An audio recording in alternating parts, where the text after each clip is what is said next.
Mateus capítulo 15, a partir do versículo 21, está escrito assim: partindo Jesus dali, foi para a região de Tiro e de Sidom. E certa mulher cananeia daquela região clamou, dizendo: Senhor, filho de Davi, tem misericórdia de mim. A minha filha está horrivelmente endemoniada. Jesus, porém, não lhe respondeu palavra alguma. E os seus discípulos, aproximando-se dele, lhe rogaram, dizendo: manda-a embora, pois ela vem gritando atrás de nós. Respondeu Jesus: eu não fui enviado, senão as ovelhas perdidas da casa de Israel. A mulher, porém, chegou e o adorou, dizendo: Senhor, me socorre.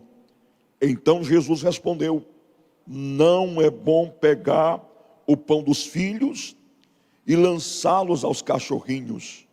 Disse ela: sim, Senhor, mas até os cachorrinhos comem das migalhas que caem da mesa dos seus donos. Então respondeu Jesus: ó mulher, grande é a tua fé, seja feito para contigo como tu desejas. E desde aquela hora em diante, a sua filha foi curada.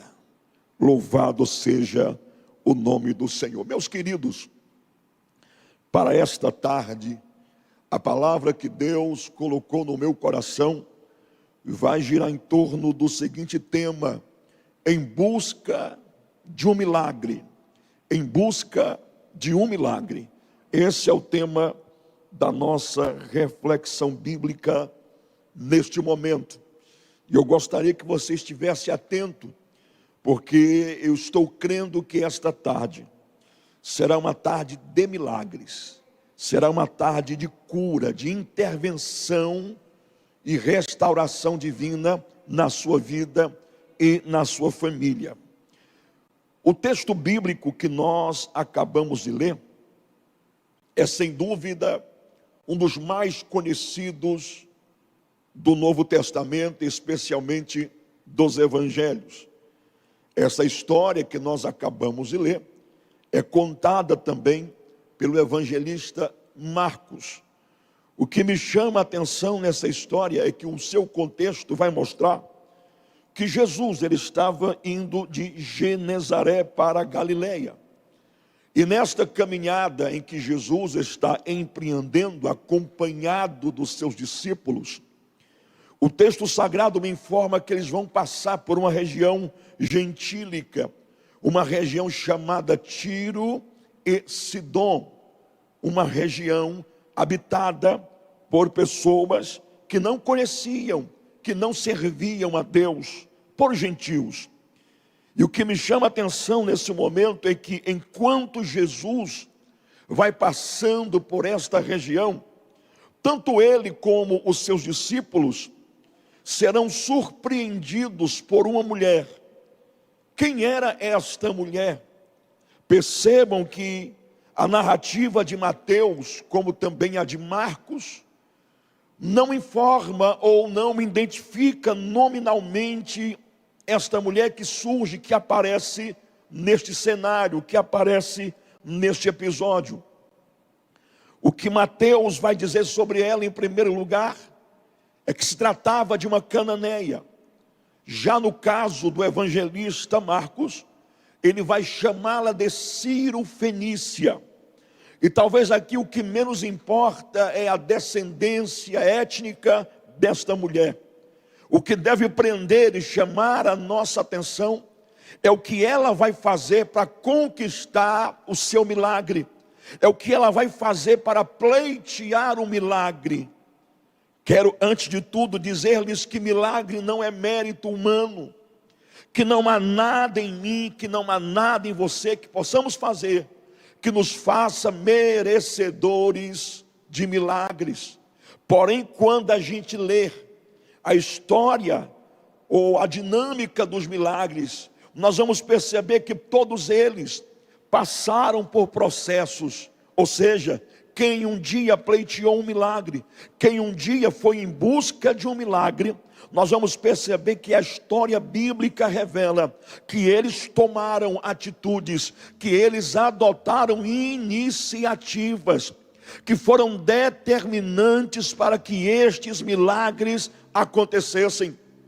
Eu poderia, por exemplo, citar a história do cego de Jericó, que para conseguir o seu milagre, ele abre a boca e clama: Senhor, filho de Davi, tenha misericórdia de mim, até ser atendido por Jesus. Eu poderia citar aqui também, como por exemplo, o caso de Jairo, que para conquistar o milagre para sua filha, ele vai até Jesus e roga, implora que Jesus vá até a sua casa.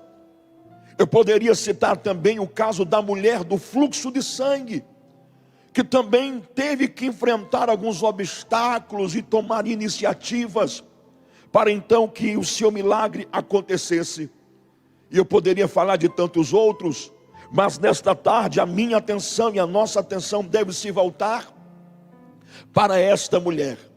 Eu costumo dizer que dentre as mulheres da Bíblia, dentre aquelas que compõem ou que fazem parte da galeria bíblica feminina, essa é sem dúvida, pelo menos para mim, a personagem que mais me chama a atenção.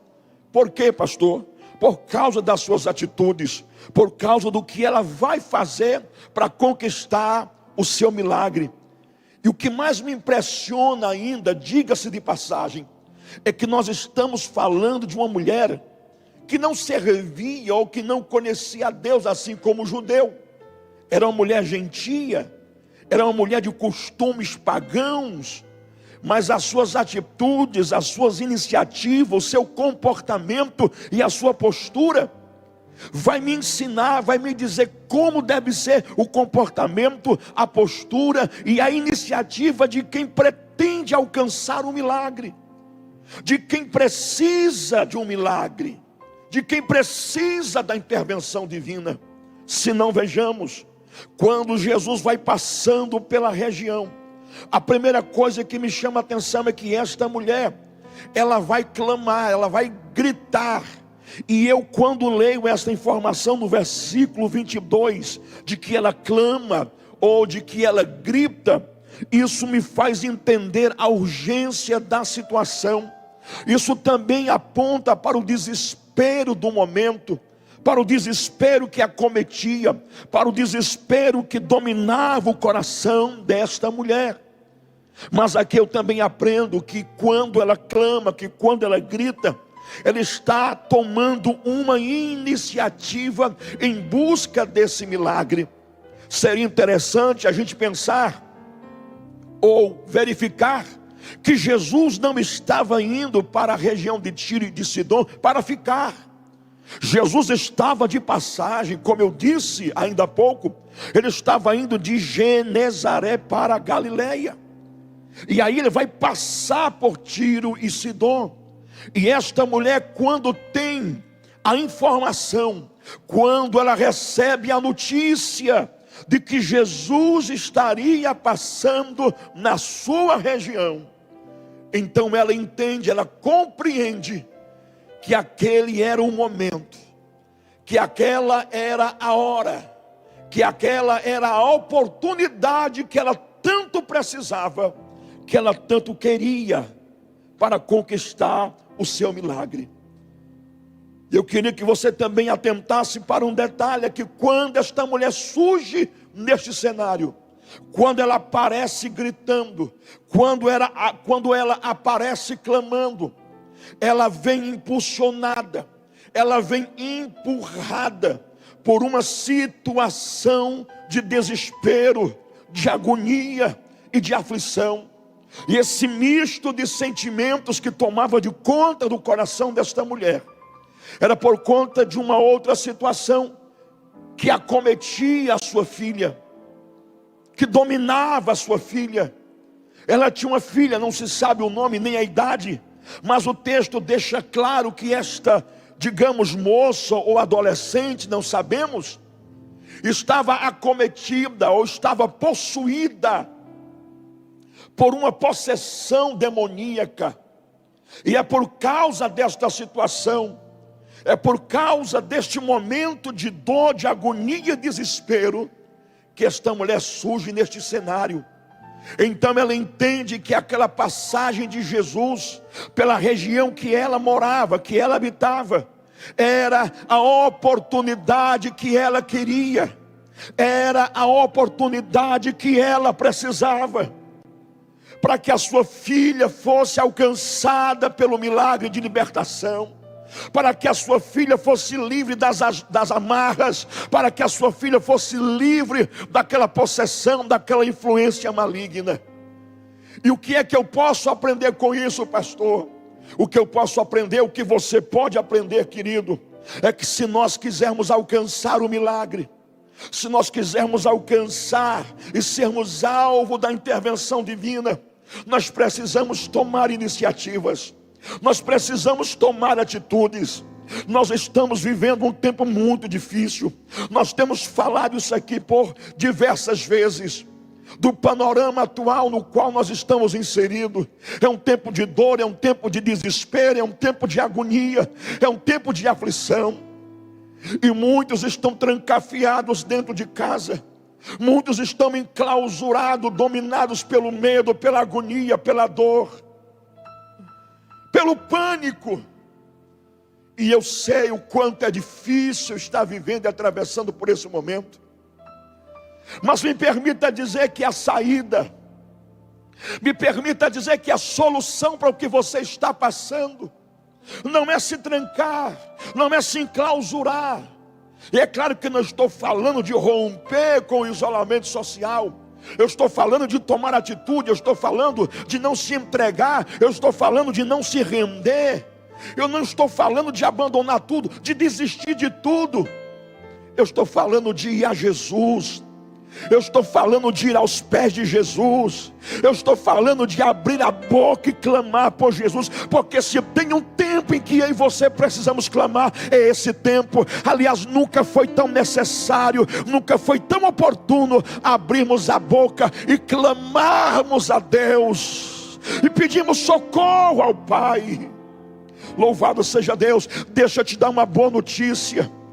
É que os ouvidos de Deus não estão agravados, os ouvidos de Deus não estão tapados, não, eles estão abertos, prontos para ouvir o teu clamor. Então vai por mim, recebe o meu conselho, em vez de ficar aí amedrontado, dominado pela ansiedade, dominado pelo pânico, dominado pela ansiedade, faz o seguinte: abre a tua boca. Pastor, mas está difícil, eu sei, mas tenta. Quando você pegar a tua harpa e começar a cantar, quando você pegar a sua Bíblia e abri-la, Deus vai começar a falar com você. E depois, quando você dobrar os seus joelhos, ou mesmo sentado ou de pé, não importa, o importa é que você precisa abrir a sua boca e clamar. O que você precisa entender é que você não pode perder esta oportunidade. Não adianta procurar culpados, não adianta apontar ninguém como culpado,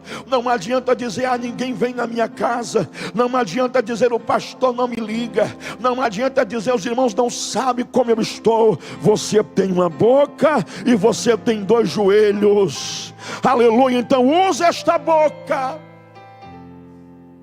usa esta boca, usa esses joelhos e clama, e clama.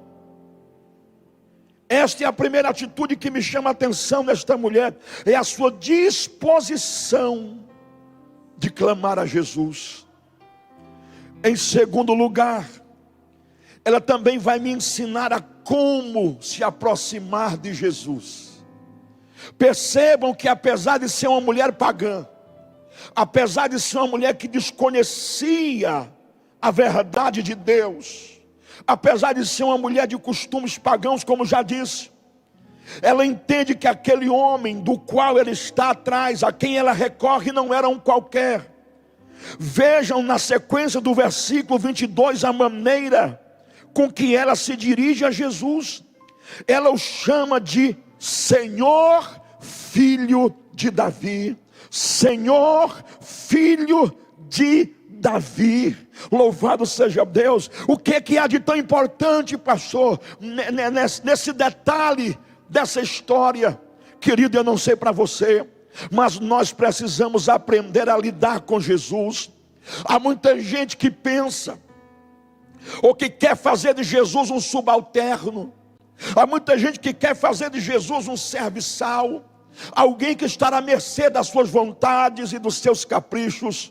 Mas eu preciso entender de uma vez por todas que Jesus, apesar de ser misericordioso, que Jesus, apesar de ser um amigo presente, leal, fiel e verdadeiro, eu não posso tratá-lo como um parceiro, eu não posso tratá-lo como um qualquer. Eu preciso compreender que Ele é Senhor. Quando esta mulher chama Jesus de Senhor, ele estava reconhecendo evidentemente o seu senhorio, ele estava reconhecendo a sua autoridade. Quando ela o chama de filho de Davi, ele estava reconhecendo o seu messianato, pois sabemos que filho de Davi é um termo, é um título messiânico, ou seja, mais do que qualquer outro judeu, apesar de ser pagã, ela acreditava que Jesus era Senhor e que também era o Messias prometido. E isso é, sem dúvida nenhuma, importante para mim e para você que pretendemos pleitear um milagre. Eu preciso me aproximar dele, reconhecendo as minhas fragilidades,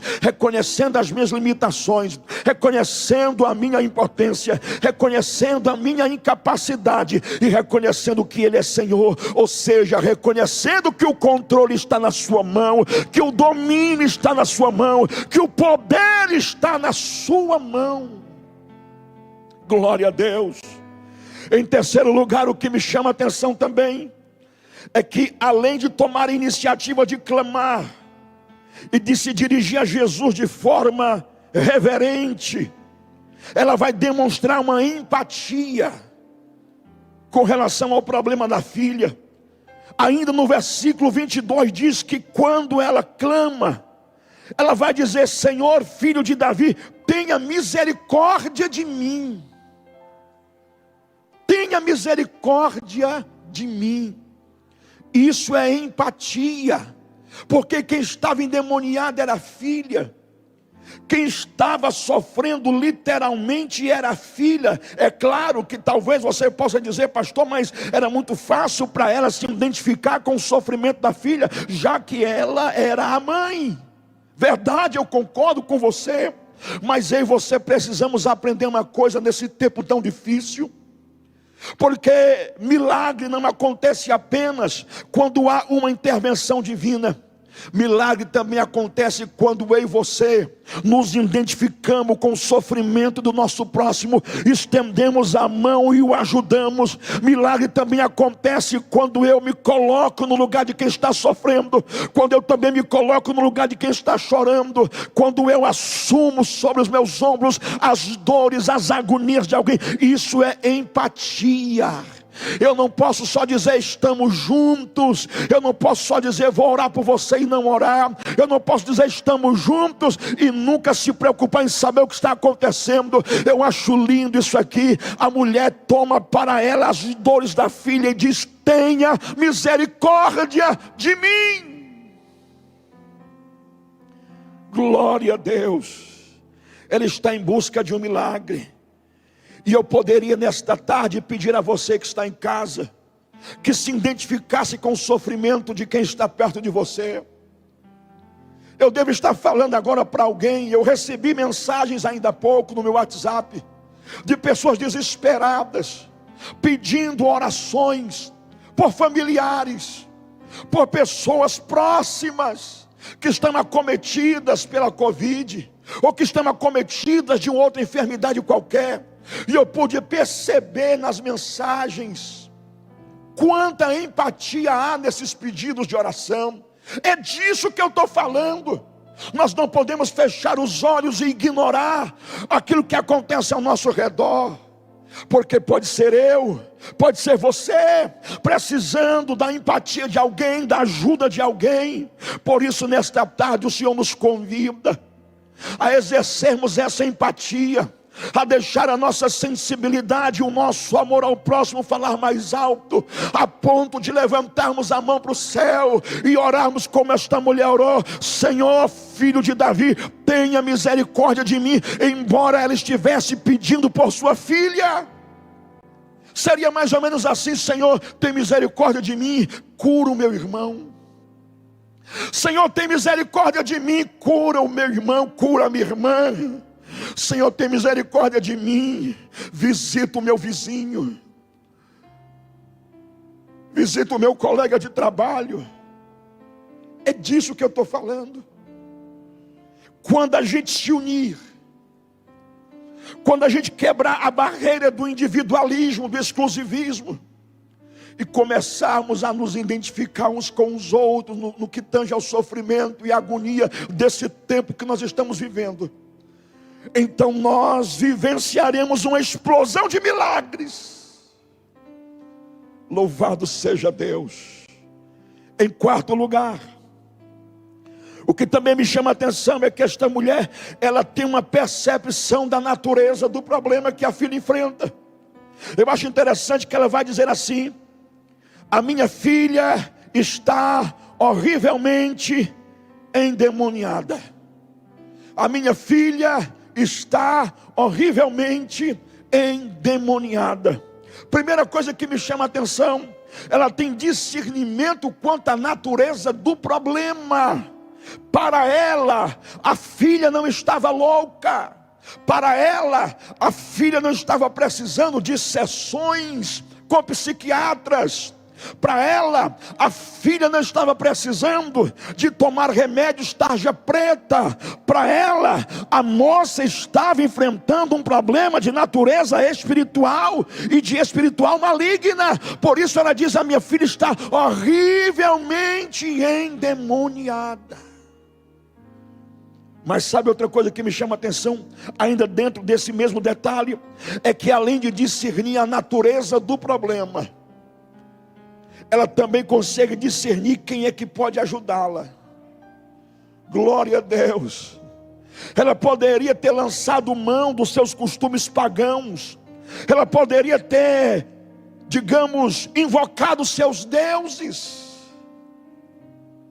Ela poderia ter invocado uma outra entidade, uma divindade qualquer. Mas me parece que ela reconhece, me parece que ela entende que o problema da filha não era para entidade nenhuma, não era para divindade nenhuma, era para Jesus, era para o Filho de Deus resolver, porque tem coisas que só Jesus faz. Deixa eu dirigir uma palavra de ânimo para você, meu querido, minha querida irmã, meu querido irmão. O milagre que você está precisando não virá da ciência, não virá de intervenção humana. Antes e acima de tudo, o milagre que você precisa virá das mãos de Deus. Eu não descarto a possibilidade de Deus usar a ciência, eu não descarto a possibilidade de Deus usar a medicina. No entanto, eu creio e por isso profetizo que o milagre que você precisa neste momento virá do céu, virá da glória, virá das mãos sacrossantas de Jesus. Se tu acredita nisso aí na tua casa, glorifica a Deus. Se tu acredita aí na tua casa, abre a boca e glorifique a Deus. Aleluia, entenda que o teu problema é para Jesus. É Ele que faz, é Ele que resolve, é Ele que reverte, é Ele que muda a situação. Glória a Deus. Mas a história se desenvolve, a história vai se desenrolando, porque ela está em busca de um milagre. Depois disso, uma outra atitude que ela vai adotar e que também me impressiona, é uma atitude de perseverança. No versículo de número 23, diz que Jesus não lhe respondeu nada. Jesus parece ignorar os apelos da mulher. Jesus parece ignorar os gritos da mulher. E como se não bastasse essa aparente indiferença, ela também vai enfrentar um outro obstáculo: a oposição dos discípulos. O versículo de número 23 ainda diz que os discípulos se aproximaram de Jesus e disseram: manda esta mulher embora. Veja aqui que em momento nenhum os discípulos pedem para Jesus parar. Em momento nenhum os discípulos pedem para Jesus atendê-la. Eles dizem: manda esta mulher embora. Era como se eles estivessem incomodados. Era como se eles estivessem perturbados com os gritos da mulher. E aqui eu vejo a falta de empatia desses homens. Eles deveriam se identificar, eles deveriam ter empatia, mas não. Eles estavam indiferentes, a ponto de dizer: manda esta mulher embora. E em seguida, no versículo 24, como se não bastasse a aparente indiferença do mestre, eu disse aparente, como se não bastasse a oposição dos discípulos, no versículo 24, esta mulher vai ter que lidar agora com a aparente recusa do mestre em lhe atender. Pois no versículo 24 diz, Jesus abriu a sua boca e disse: eu não fui enviado senão ou somente para as ovelhas perdidas da casa de Israel. Isto quer dizer mais ou menos assim: mulher, eu não tenho nada a ver com o teu problema. Você não é israelita, você não faz parte do povo da promessa, você não faz parte do povo da aliança. Eu não posso te abençoar, eu não posso te ajudar, eu não posso te atender, porque eu fui enviado somente para as ovelhas perdidas da casa de Israel. E eu não sei você, mas eu acho que se fosse eu no lugar desta mulher, talvez desistiria. Porque primeiro, Jesus parece ignorar os meus apelos. Segundo, eu vou ter que lidar com a oposição de quem não quer me ver abençoado.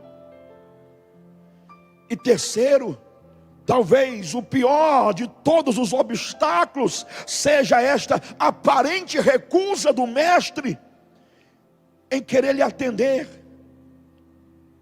Porque enfrentar o silêncio de Deus, apesar de ser doloroso, eu diria que de certa forma a gente consegue. Porque quantas vezes nós queremos ouvir Deus falar e Ele não fala no momento que a gente quer, mesmo assim a gente continua acreditando que uma hora ou outra Ele vai falar, Ele vai atender. Enfrentar a oposição, isso é o que mais existe. Sempre vai ter alguém tentando nos atrapalhar, tentando barrar a nossa caminhada, o nosso avanço. Sempre vai ter alguém querendo suplantar a nossa confiança, a nossa esperança e a nossa fé. Mas isso também a gente vai tirando de letra. Mas o que fazer se Jesus chegasse e dissesse: eu não vou lhe atender? Para onde correr? Para onde ir? Fazer o que agora? Apelar para quem? Se quem pode me ajudar está dizendo: eu não fui enviado para você. Se quem pode me abençoar está dizendo: você não faz parte do povo da promessa, eu não tenho nada a ver contigo. Mas é aí que entra uma outra atitude que me impressiona. É que em vez de desistir, ela persevera, ela persiste, ela não volta. E aí, em vez disso, sabe o que é que ela vai fazer? No versículo 25, ela se aproxima ainda mais. Glória a Deus. Ela se aproxima ainda mais. E como quem soubesse ou dissesse: ele não quer me atender, mas eu sei como tocá-lo. Ele diz que eu não faço parte do povo da promessa, e de fato eu não faço, mas eu sei como tocar o coração dele. O texto sagrado diz, versículo 25, que ela chegou e o adorou. Glória a Deus. Ela transforma a dor em adoração. Ela transforma a agonia em adoração. Ela transforma o desespero em adoração. Meu Deus, eu vibro quando eu leio e prego sobre esta mulher, porque ela ensina a mim, ela ensina a você, que muitas vezes nos gabamos de sermos filhos de Deus, mas que por vezes não adotamos atitudes como essa diante da crise. O que eu estou querendo lhe mostrar é que diante do caos, diante da crise, do desespero, diante do que eu já falei, da aparente indiferença do mestre, da oposição dos discípulos, da aparente recusa de Jesus em atendê-la, mesmo assim ela continua e continua adorando. Ela continua adorando. Parece que eu estou vendo a cena, ela de joelhos, prostrada, adorando, reconhecendo o seu senhorio, reconhecendo a sua soberania, reconhecendo a sua majestade, porque na adoração eu reconheço quem Ele é. Na adoração eu exalto os seus atributos. Aleluia. E eu e você precisamos aprender uma coisa, que a adoração, ela deve ser tributada, ela deve ser dada a Deus, não pelo que Ele faz. Imagina se esta mulher fosse adorá-lo apenas pelo que estava fazendo, porque até agora, até o presente momento, Jesus não tinha feito nada, muito pelo contrário. Até aqui, até o versículo 24, eu vejo Jesus se recusando a atendê-la. Mesmo assim ela parece compreender e me ensina que eu devo me aproximar de Jesus, independente do que Ele possa fazer. Ela me ensina que eu devo adorar a Jesus, independente do que Ele possa fazer. Ela o adora com certeza, porque primeiro lá atrás ela já o havia reconhecido como Senhor.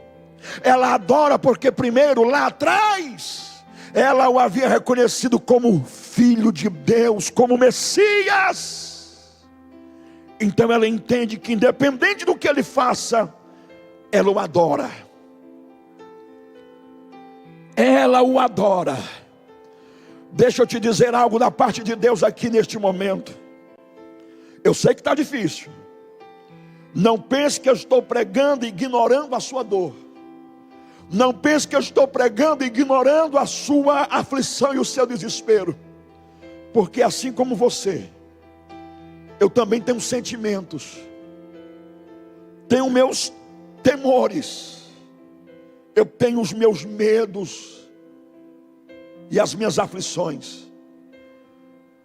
Mas eu também sei e entendo que eu não posso deixar a força da circunstância sufocar a minha voz, sufocar a minha alma, a ponto de deixar de reconhecer quem Deus é. Eu sei que é difícil, mas eu não posso deixar o contexto que me cerca, esse contexto de dor e de aflição, eu não posso deixar que isso me impeça de levantar uma mão ou as duas mãos para os céus e adorar a Deus, de glorificar a Deus.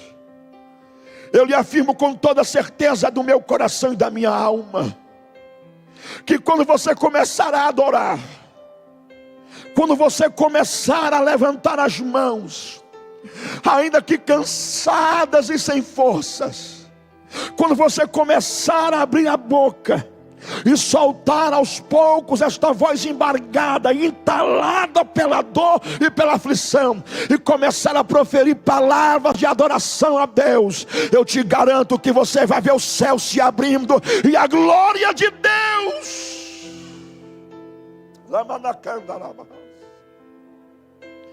e a glória de Deus se manifestando. Ela está em busca de um milagre, ela precisa de um milagre, e ela persevera e ela adora. Mas se você pensa que ela está, ou se você pensa que o mestre vai dar o seu milagre nesse momento, não. Jesus agora vai proferir uma palavra duríssima para ela. No versículo de número 26, Jesus diz: Não é bom pegar o pão dos filhos e jogar e lançar aos cachorrinhos. Veja só que palavra dura Jesus está dizendo. Pelo menos aparentemente, à primeira vista, em primeira análise, é uma palavra duríssima. Embora que no original Jesus esteja falando de bichinhos de estimação, o que não deixa de apontar para um certo termo e sentido carinhoso. E embora os judeus tratassem os gentios como cães, no sentido pejorativo, aqui não, Jesus não está destratando, Jesus não está maltratando, Jesus não está sendo machista, não. Jesus parece querer ver até onde esta mulher ia, ou iria, em busca de um milagre. Glória a Deus. Eu penso que é isso que Deus está esperando de mim e de você. Quer milagre? Parece que eu estou vendo Deus olhando para mim e para você nesta tarde e perguntando: você quer milagre? Quero ver até onde você é capaz de ir. Quero ver o que você é capaz de fazer. Quero ver até onde você vai em busca desse milagre. E eu posso estar falando agora para centenas, porque graças a Deus centenas e milhares de pessoas são alcançadas por essa programação, por esse círculo de oração, através deste canal do YouTube.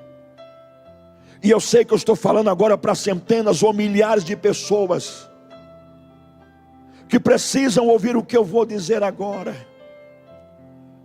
Está faltando força? Pastor, minha força está acabando porque eu estou pedindo e não estou vendo acontecer. Eu orei e o meu vizinho morreu. Eu orei e a minha mãe se foi. E eu já não quero mais nem orar. Eu já não quero mais nem cantar. Vai desistir agora? Vai parar agora? Eu lhe digo em forma profética, eu lhe digo em tom profético: o milagre está prestes a acontecer, não pare agora. O milagre está prestes a chegar na tua casa, não pare agora. Eu sinto a presença de Deus aqui testificando no meu coração. Eu quero nesta tarde, debaixo da autoridade que me é conferida pelo Filho de Deus e como ministro da sua palavra, dizer que já tem milagre viajando na sua direção. Não pare agora. Não pare agora. Jesus lança essa palavra tão dura. Esta mulher poderia ter ficado revoltada. Ela poderia ter se rebelado ali mesmo e ter exigido de Jesus um pouco mais de respeito. Mas ela me impressiona ainda mais quando ela adota agora uma atitude de humildade. Ela reconhece que não merece. Ela reconhece que não fazia parte do povo da aliança. Ela reconhece que não fazia parte do povo da promessa, que não era israelita. Ela reconhece a sua condição. Ela reconhece a sua situação. Mas ela vai apelar para a misericórdia de Jesus. Aleluia. Parece que eu estou vendo a cena. No versículo 27, mesmo depois de ouvir uma palavra tão aparentemente dura como essa, ela diz: sim, Senhor, sim, eu sei que eu não mereço,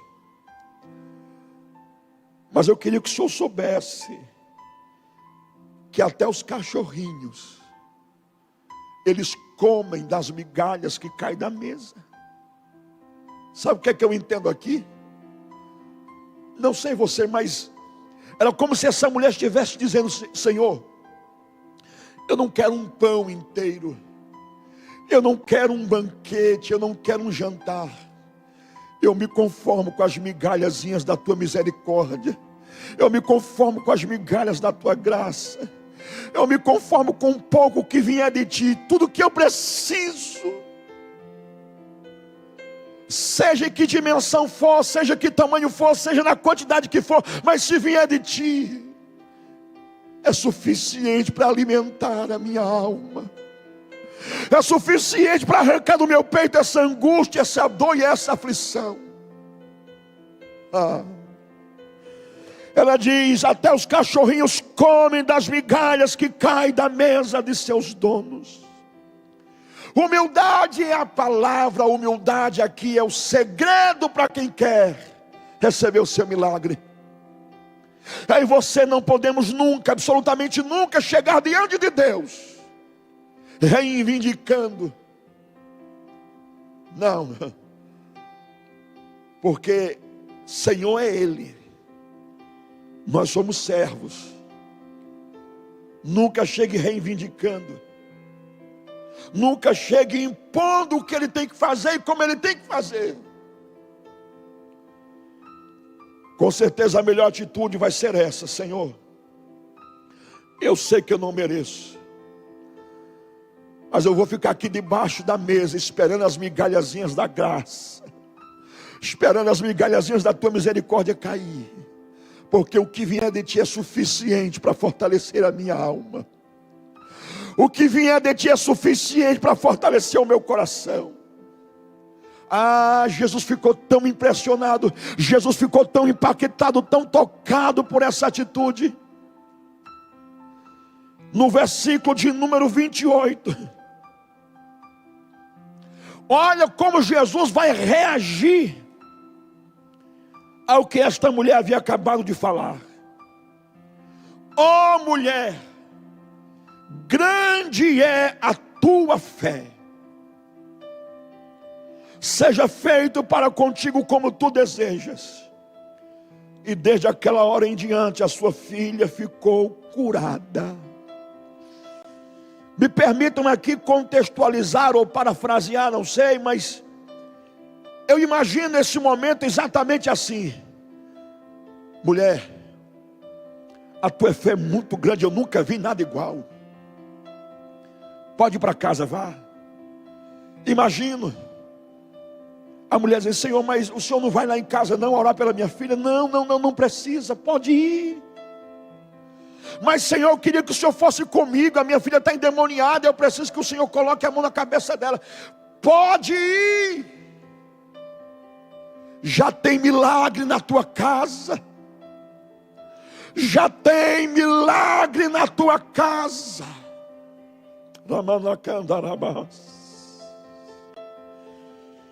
Já tem milagre. Já tem milagre. Na quinta-feira passada eu recebi mensagens de pessoas que foram curadas através deste círculo de oração. E o que eu vou dizer agora não é fruto de emoção. Eu falo com toda a convicção da minha alma e do meu coração, que pessoas serão curadas aqui hoje, que pessoas serão alcançadas por um milagre aí em casa. Glória a Deus. Você acredita? Você crê que tem milagre para a tua casa? Você crê que tem milagre para a vida do teu filho, da tua filha, do teu pai, da tua mãe, teu irmão, teu amigo? Tu acredita? Grande é a tua fé. Seja feito para contigo como tu desejas. E desde aquela hora em diante, a sua filha foi curada. Tem milagre chegando. Não sai daí. Não sai daí. Guarda esta, vá alimentando aí a tua alma e o teu coração com esta mensagem. Daqui a pouco eu retorno orando por curas e por milagres. Mas quero que você esteja preparado. Convida alguém da tua casa. Convida alguém para orar conosco nesta tarde. Porque o Senhor vai curar. O ministério de louvor vai estar adorando a Deus, preparando o nosso coração, a nossa alma para a manifestação de milagres. Esteja preparado, porque Deus vai lhe visitar hoje. Deus vai lhe visitar hoje, em nome de Jesus.